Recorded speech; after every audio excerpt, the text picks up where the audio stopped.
Hello दोस्तों, English प्रैक्टिसर में आपका स्वागत है। आज की क्लास में मैं आपका वेलकम करता हूं। यह एक इंटरेस्टिंग स्टोरी है। चलिए स्टोरी को शुरू करते हैं। Honesty is the best virtue. Honesty is the best virtue. ईमानदारी सबसे अच्छा गुण है। ऑनेस्टी मतलब होता है ईमानदार। Is the best virtue, virtue means होता है गुण। ईमानदारी सबसे अच्छा गुण है। आइए स्टोरी को शुरू करते हैं।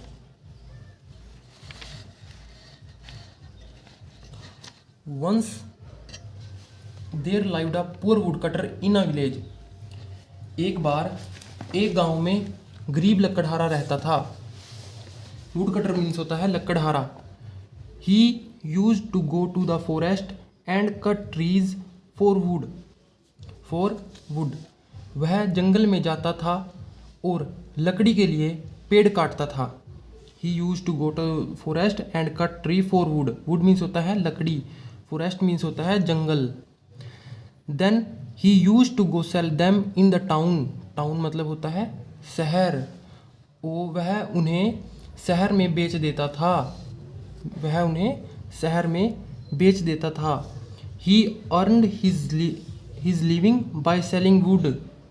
वह लकड़ी बेचकर अपना जीवन व्यापन करता था। Living by selling wood. Selling means होता है बेचना। एवरी डे मीन्स होता है हर रोज। He went to forest. वह जंगल जाता था। He was very honest. वह बहुत ईमानदार था। And liked to speak the truth. और सच बोलना पसंद करता था। स्पीक मीन्स होता है बोलना और ट्रूथ मीन्स होता है सच। आप इन्हें अपनी बुक में नोट कर लो जिससे आपको आसानी होगी। वन डे, एक दिन, इन द फॉरेस्ट, जंगल में, the wood cutter was cutting would near the bank of a river. जो लकड़हारा था वो नदी के किनारे अपनी लकड़ी को काट रहा था। There was a pond under the tree. वहाँ पर एक उसके पास में यानी कि एक तालाब था। सडनली मीन्स होता है अचानक। His ex fell down into the river. अचानक से उसकी जो कुल्हाड़ी थी वो फेल डाउन मीन्स होता है गिर जाना, वो नदी में गिर गई। He became very sad. वह बहुत उदास हो गया। Because he had only one x. क्योंकि उसके पास सिर्फ एक ही कुल्हाड़ी थी। एंड और he did not know how to swim. और वह तैरना भी नहीं जानता था। स्विम मीन्स होता है तैरना। The river was very deep. जो नदी थी वो बहुत गहरी थी। डीप मीन्स होता है गहरा। Deep. The woodcutter sat near the river with a gloomy face. Gloomy मतलब होता है उदास। लकड़हारा उदास चेहरे के साथ नदी के पास बैठ गया। The woodcutter sat near the river with a gloomy face. Tears begin rolling from his eyes. Tears मतलब होता है आंसू। उसकी आंखों से आंसू बहने लगे। Tears begin rolling from his eyes. Just then मतलब होता है तभी। जस्ट देन मीन्स तभी। An angel appeared from the water and asked. तभी पानी से एक देवदूत प्रकट हुआ और पूछा why are you so sad. तुम इतने उदास क्यों हो। The woodcutter sad. वुडकटर ने कहा माई लॉर्ड, मेरे भगवान, my only axe has fallen into the pond. मेरी जो एक ही कुल्हाड़ी थी वो पानी में गिर गई। जो मेरी पोंड मीन्स होता है तालाब में गिर गई। I can not do anything without my x. अब मैं उसके बिना कुछ भी नहीं कर सकता। किसके बिना, मतलब कि कुल्हाड़ी के। I can not do anything without my x.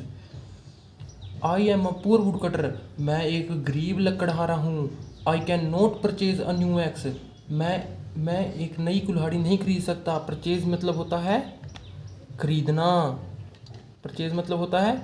खरीदना। अ न्यू मतलब होता है नया। एक्स। The angel said. उस देवदूत ने कहा डोंट वरी, घबराओ मत। देवदूत ने कहा डोंट वरी, चिंता मत करो। I will find out your eggs from the pond, मैं तालाब से तुम्हारी कुल्हाड़ी ढूंढ लूँगा, मैं तालाब से तुम्हारी कुल्हाड़ी ढूंढ लूँगा। The angel went inside the water, जो वो देवदूत था वो पानी के अंदर गया। और आफ्टर सम टाइम, कुछ समय बाद, केम out with a golden axe in his hand, वो सोने की कुल्हाड़ी लेकर बाहर आया। एंड केम आउट मीन्स होता है बाहर आना, with a golden axe in his hands, hands मतलब होता है हाथ। The would cutter refuse to accept that golden axe, परंतु जो उस वुड कटर ने, लकड़हारे ने उसको एक्सेप्ट करने से मना कर दिया उसे। इसको रिफ्यूज़ मतलब होता है इनकार करना। जो गोल्डन एक्स थी वो बोला कि यह मेरी नहीं है। The angel again went inside the water, जो देवदूत था वो पानी में दोबारा गया। दिस टाइम, इस बार, दिस टाइम मतलब होता है इस बार। He came out with a silver axe, अब की बार वह एक जो चांदी की कुल्हाड़ी थी उसके साथ वापस आया। And gave it to the would cutter, gave it होता है दे देना, जैसे gave it to the would cutter, और जो चांदी की कुल्हाड़ी थी उसको वुड कटर को सौंपा। अगेन द वुड कटर, दोबारा, अगेन मतलब होता है दोबारा। The would cutter refused saying that his was not a silver axe, उसने बताया कि वह चांदी की कुल्हाड़ी नहीं थी। The angel once again dived into the water, dived means होता है डुबकी, जो देवदूत था उसने दोबारा तालाब में डुबकी लगाई।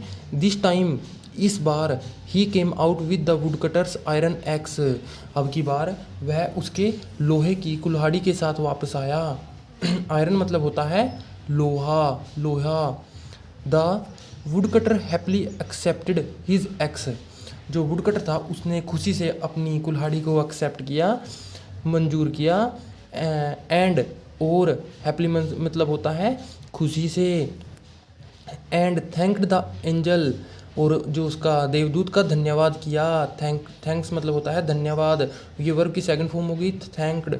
जो ये पूरा है ये पास्ट में चल रहा है, पूरा स्टोरी है जो पास्ट में चल रही है।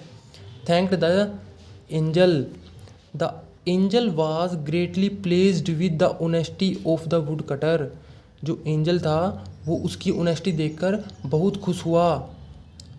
ऑनेस्टी, ग्रेटली प्लेज्ड मतलब होता है बहुत प्रसन्न, ऑनेस्टी मतलब होता है ईमानदार। ऑफ द वुड कटर, लकड़हारा। द एंजल सेड, देवदूत ने कहा, टू द वुड कटर को कहा, आई एम वेरी प्लेज्ड, मैं बहुत प्रसन्न हूँ। किससे है प्रसन्न? विद योर ऑनेस्टी, आपकी ईमानदारी से मैं बहुत खुश हूँ। देयरफॉर, इसलिए, take this golden and silver axe also as gift from me, कि मैं आपसे बहुत खुश हूँ, इसलिए इस सोने की और चांदी की जो कुल्हाड़ी है इसको भी आप मेरी तरफ से गिफ्ट के उपहार के रूप में रखो। गिफ्ट्स मतलब होता है उपहार। The wood cutter was very happy, जो फिर लकड़हारा था वह बहुत खुश था। रियली मतलब होता है सचमुच। ऑनेस्टी इज़ ग्रेट वर्च्यू, ईमानदारी एक सबसे अच्छा गुण है। तो यहीं से हमारी स्टोरी ख़त्म होती है। उम्मीद है कि आपको ये स्टोरी समझ में आई है। वीडियो को लाइक करें, कमेंट करें, शेयर करें और चैनल को सब्सक्राइब करें, ताकि हमारी हर वीडियो आपके पास पहुंचे, जिससे आप जल्दी से इंग्लिश बोलना सीख जाएं। धन्यवाद। लौटेंगे अगली एक और नई वीडियो में। जय हिंद।